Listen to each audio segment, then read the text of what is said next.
When he kissed me for the first time. So unexpectedly. It felt like my shocked mind was short-circuiting. The best and biggest drug rush one could feel. Physically and mentally. That tipping point was like a series of roller coaster carts being ratcheted up the first and biggest hill. I suppose, of course, that there may have been a dramatic rescue. The passengers climbing down a long ladder to the safety of solid ground. But how often does that happen? No, the breathtaking swoop downhill is practically inevitable, terrifying and incredible at once. Cheating brings everything into strong focus, your own selfishness. Your pure happiness with the new turn of events. All the cracks and flaws and dulled luster of your marriage. It feels insane. Bizarre. Like you wandered into a surrealist painting. It keeps you up those first nights. Staring at the ceiling as you lay next to your slumbering spouse. Thoughts a million miles away. It gives you a nervous, excited jolt when you think about it. Like a new high school relationship but with heaps of tantalizing wrongness. Taboo. It makes you feel sick. Stomach twisting in knots as you go about the routine of vacuuming. Serving your husband his dinner with a smile and a peck on the forehead. You wake up aroused. With your jaw aching from grinding your teeth.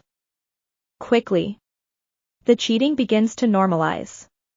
It feels like it should be happening, like it's perfectly right.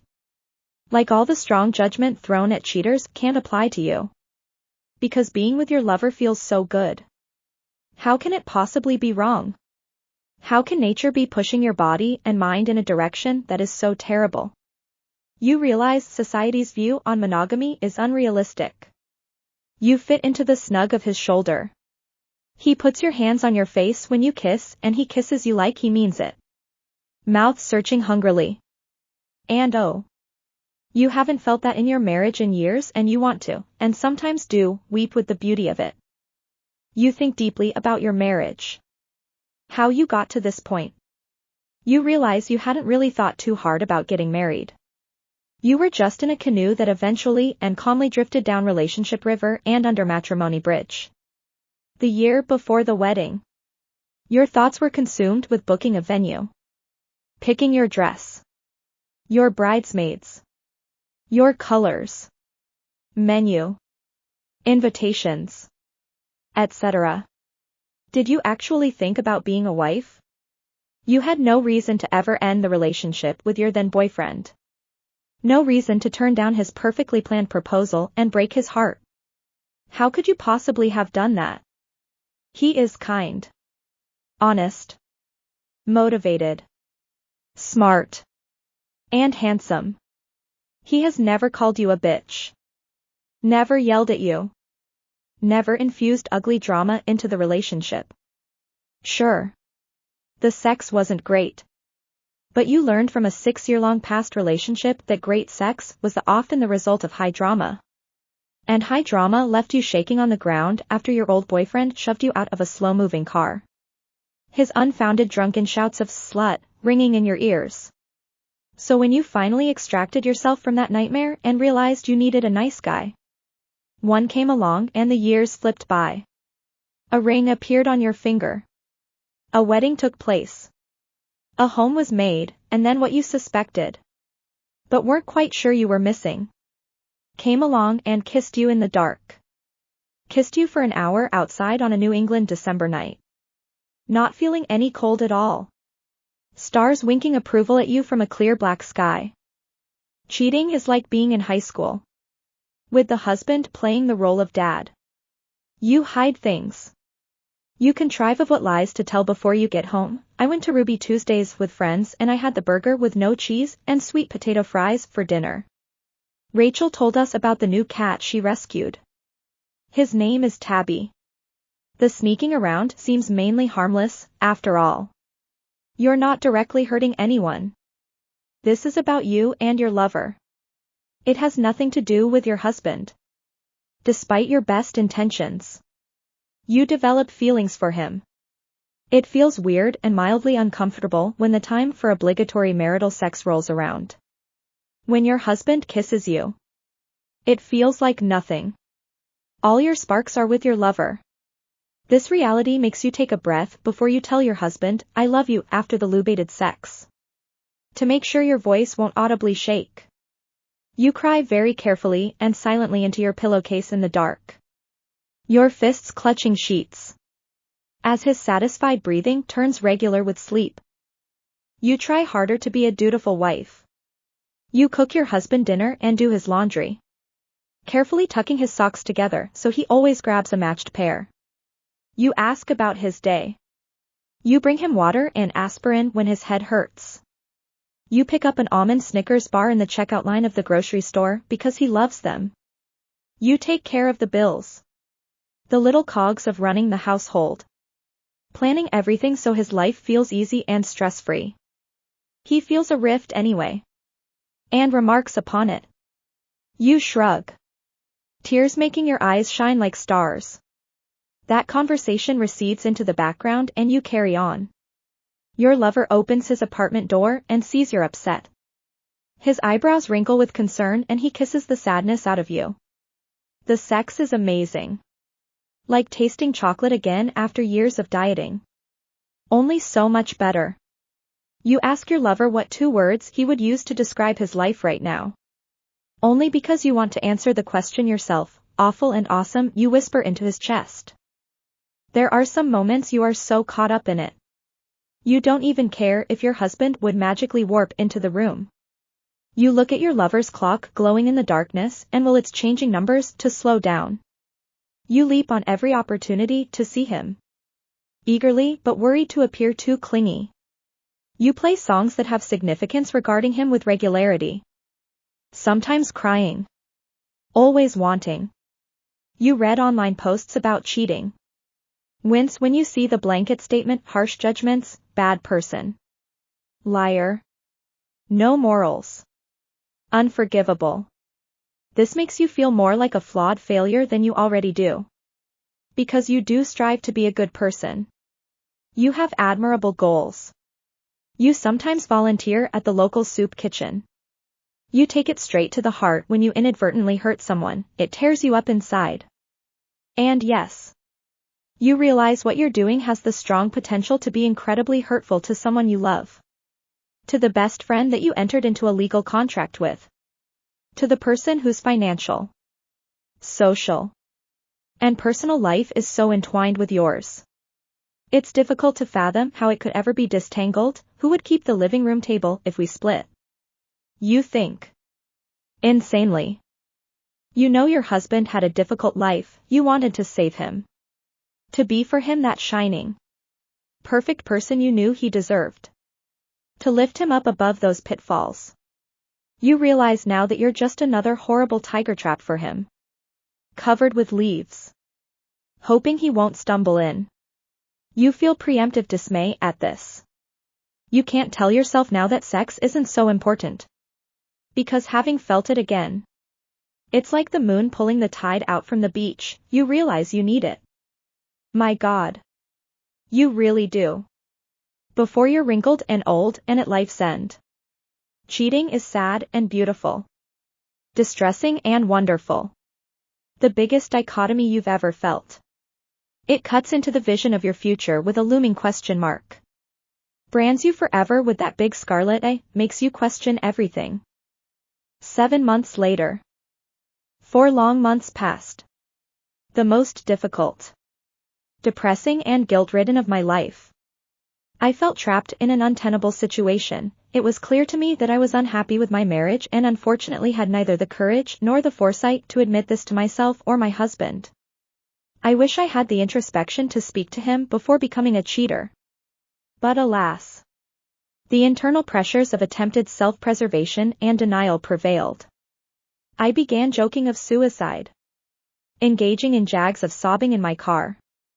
I suffered through these feelings for as long as I possibly could.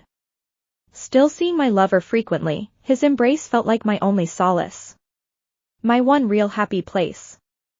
I scoured my husband's G-chat conversations with his female classmates while he was in the shower or asleep, hoping that I would find some suggestion of interest on his part. He did confess to a mutual friend that he had a crush on one classmate. A tidbit that left my heart racing with glee and hope, jealousy a completely devoid emotion in my mind. The sex became worse and worse. I noticed the complete lack of intimacy we had, and always had. In foresight, in and out of the bedroom. When he led me to bed, I was sweaty-palmed and anxious. Focusing on concluding the deed and being excused for another week or two. I reached an internal breaking point. Unable to continue this charade. And desperately believing that my husband deserved someone better than me. Someone honest. Someone who looked at him with stars in her eyes. My husband and I went to the beach one late April afternoon and walked down the chilly damp sand. My heart stuttering in my chest and bile rising in my throat as I prepared to confess and talk about our relationship. I sank down onto the warm sand on trembling legs and began picking at shell fragments and dried beach grass. My eyes filling behind big sunglasses. I told him everything. He was not surprised. I knew he had suspected many instances. Once having driven to my lover's apartment complex, when I thought he was still in the city, and seen my car gliding out of the darkness. He paused. Paused. Paused. A black lab ran nearby in happy pursuit of a ragged tennis ball. Seagulls shrieked overhead. I looked at his face. My own trembling mouth reflected in his black sunglasses. A hood pulled over his head so he looked almost like a stranger to me. He said, "I haven't been perfect either." My world tilted on its axis. Shifted and slipped into a bizarre alternate reality. Dry-mouthed. I finally croaked, "What?" My husband told me he had been seeing prostitutes. The first instance occurring at his bachelor party. A month before our wedding. He told me he was able to be sexual with strangers in a way that he was unable to achieve with someone he loved. I was shocked. Happy that he took some of the blame. Some of the fucked upness of this whole situation on his shoulders. I so was grateful that he told me. And thanked him for doing so effusively.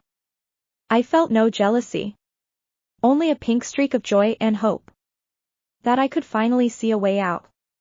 An exit to this embarrassing mess that was steadily consuming my life. We went to counseling. Eyes averted. Shame tinging our voices as we told the therapist what we'd done. Like naughty children confessing to breaking mommy's vase. Our visions for the future diverged. My husband wanted to fix things. To make things work. I wanted to be free of the relationship. To shake off the cloak of insincerity that I'd been living under for the past 2 years since our wedding. My husband became desperate. He contacted my mother. My father. My sister and told them every detail he knew of my indiscretions. A horrible blowout ensued. My family's opinion of me felt irreparably shattered. Involving my family in the intimate. Sexual details of my life felt like 100 times more of a betrayal than my husband's cheating. I felt nothing positive toward him. Gradually. With more dramatic instances, involving the police, in between. I patched up my relationship with my family. I moved into my aunt's basement for the next 2.5 months. Letting my husband stay in the house that I mostly paid for. Still contributing half the mortgage and bills. Still coming over to vacuum and put away dishes occasionally. I thought that I could manage to be around him. But whenever I am, I feel like I'm being sucked into his swamp of sadness. The guilt I feel for wanting to dissolve this relationship is the heaviest burden I've borne. I carry his sadness around with me. Like a constant weight on my shoulders. Hoping for the day when he'll fall in love again and some other woman can heft that weight. Sighing as the responsibility of it grows warm and heavy against her skin. Our house is under agreement to be sold. He's keeping the living room table. Its rooms slowly being emptied. I've reverted back into my childhood bedroom at my mother's house. My old stuffed hippo resting on the coverlet in my twin bed. The divorce papers are wending their way through the languid court system. My husband won't tell me where his new apartment is. When I walk along the woodsy path of a nearby pond alone or with my now boyfriend. I put my hand on the golden/silver bark of the wishing tree, as I've done since childhood, and wish for my husband to be happy. To find someone who will treat him well and to make his heart sing. I wish that I will never again crush someone like I did. That I will be honest and honorable and forthright. I'm learning. I'm growing. I'm done now and forever with cheating. What does it feel like to cheat on someone? It feels like you're a fraud. It feels like an undeserved amazing escape. But it also feels like the temporary solution to a hopeless, confining set of circumstances. What does it feel like to stop cheating on someone? Hard. Heartbreaking. Freeing. Hopeful. Pure. It feels like you're on the way to becoming your better self again. Doing the best you can.